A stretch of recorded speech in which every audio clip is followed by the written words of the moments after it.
इसमें अन्य योग्यता भी है, जैसे कि आपको साइकिल चलाने आनी चाहिए, आपको कंप्यूटर का ज्ञान होना चाहिए। अगर आपने 10th पास कर लिया है और एक सरकारी नौकरी की तलाश में है तो अभी रुक जाइए, क्योंकि अभी अभी इंडिया पोस्ट ने हजारों पदों की भर्ती की नोटिफिकेशन जारी किया है। इसमें ना कोई इंटरव्यू है, ना कोई लिखित परीक्षा, सिर्फ आपके 10th मार्कशीट के मेरिट पे ही आपका सिलेक्शन होगा।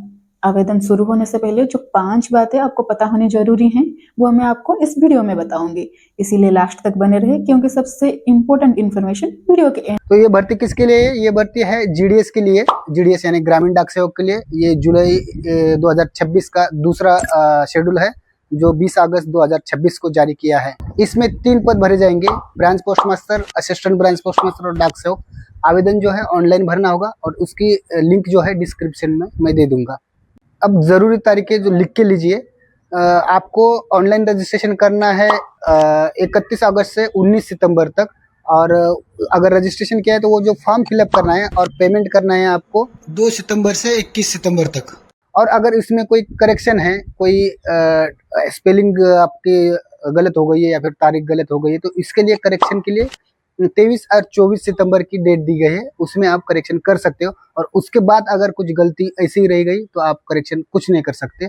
और सबसे बड़ी सलाह ये है कि आप तुरंत ही, जब भी विंडो ओपन हो जाएगा रजिस्ट्रेशन या फिर ऑनलाइन एप्लीकेशन का, तो ऑनलाइन एप्लीकेशन तुरंत कीजिए। लास्ट तारीख की वेट मत कीजिए, क्योंकि लास्ट तारीख को बहुत सारा लोड आता है सर्वर पे और एप्लीकेशन सबमिट नहीं होता है। अब पात्रता क्या है?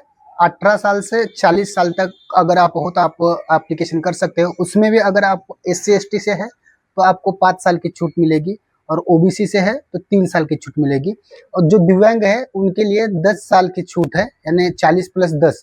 और उसमें से भी आप OBC दिव्यांग है तो आपको 13 साल की छूट है, और SC/ST के दिव्यांग है तो आपको 15 साल की छूट है।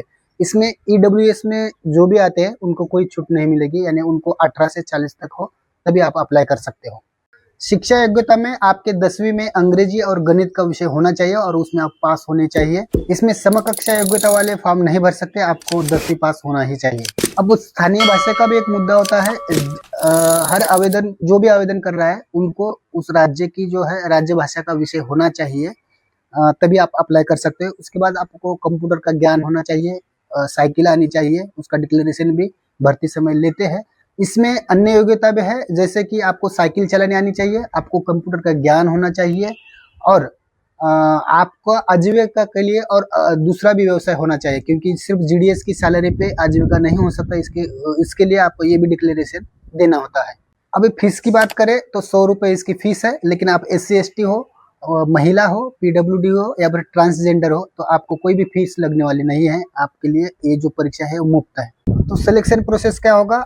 जो मेरिट लिस्ट लगने के बाद जिसका भी इसमें नंबर आता है उनको 15 दिन में डॉक्यूमेंट वेरिफिकेशन के लिए बुलाया जाएगा। उसमें आपको डॉक्यूमेंट वेरिफिकेशन करना होगा, और जिसका डॉक्यूमेंट वेरिफिकेशन पूरा हो जाएगा सक्सेसफुली, उनको तुरंत ही एक प्रोविजनल ऑर्डर दिया जाएगा, और प्रोविजनल ऑर्डर देने के बाद आप ज्वाइनिंग कर सकते हो, आप काम कर सकते हो। उसके बाद कुछ दिनों में, यानी 1 महीने में आपको जो है रेगुलर ऑर्डर मिल जाएगा। अब जरूरी बात, डॉक्यूमेंट्स कौन से लगेंगे? तो आपने जो भी डॉक्यूमेंट्स इसमें फिल किए हैं एप्लीकेशन करते समय, तो वो सभी ओरिजिनल डॉक्यूमेंट्स आपको लेके जाने हैं। उसके बाद 2 जेरॉक्स के सेट भी लेके जाने हैं। उसमें क्या क्या रहेगा? एक मार्कशीट रहेगा, पहचान पत्र जो रहेगा आपका, आधार कार्ड या फिर पैन कार्ड, दोनों भी लगेंगे।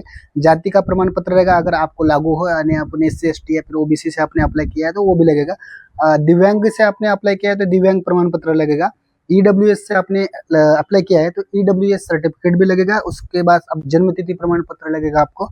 उसके बाद सरकारी अस्पताल का मेडिकल सर्टिफिकेट ये अनिवार्य है, और अब आपके पास अभी नहीं है तो अभी करने की भी जरूरत नहीं। आप डॉक्यूमेंट वेरिफिकेशन होने के बाद आपको दिया जाएगा 2 दिन, उसमें आप कर सकते हो। उसके बाद है अरुणाचल प्रदेश या फिर सिक्किम या गोवा राज्य या नागालैंड से है आप, तो स्थानीय भाषा प्रमाण पत्र भी होना आपके लिए जरूरी है। और जरूरी बात, आपका सिलेक्शन होने पे कुछ अंडरटेकिंग भी लिए जाएगा, जैसे कि मैंने पहले भी बताया कि साइकिल चलाना आना चाहिए, इसका भी अंडरटेकिंग लिया जाएगा। उसके बाद आपको स्थानीय भाषा का ज्ञान है, इसका भी अंडरटेकिंग लिया जाएगा। कंप्यूटर नॉलेज है, इसका अंडरटेकिंग लिया जाएगा।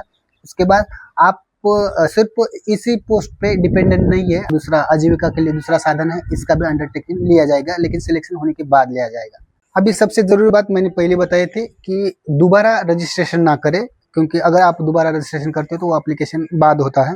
उसके बाद मोबाइल नंबर और ईमेल आईडी सही दे, क्योंकि ईमेल आईडी या फिर मोबाइल नंबर पे आपको जो भी डॉक्यूमेंट वेरिफिकेशन का जो नोटिफिकेशन आएगा आपको दिया जाएगा। उसके बाद होता है बीपीएम पद। अगर आप बीपीएम पद के लिए फॉर्म भर रहे हो तो जो ऑफिस होता है उसका जो कॉस्ट होता है वो आपको करना पड़ता है, लेकिन इसका टेंशन ना ले, क्योंकि सभी जो पोस्ट ऑफिस है लगभग ग्राम पंचायत में चल रहा है, तो उसका भाड़ा ज़्यादातर नहीं लगता है।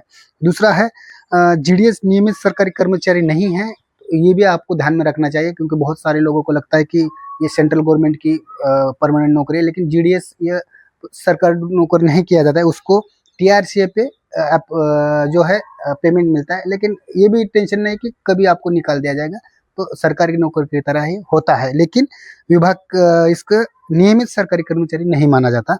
दूसरी बात है, विभाग कभी भी आपको फोन नहीं करेगा, तो इसके बाद आपको कोई फोन करता है, कोई पैसे की डिमांड करता है, तो कभी भी 1 रुपया भी किसी को ना दे, ये सबसे जरूरी बात।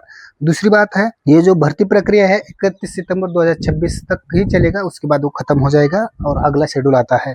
अगर ये वीडियो अच्छी लगी तो लाइक ज़रूर करना, और जो भी लोग जीडीएस का फॉर्म भरे उसके साथ शेयर ज़रूर करना, और चैनल जाते जाते सब्सक्राइब करके जाना। आज के लिए इतना ही, मिलते हैं अगले वीडियो में।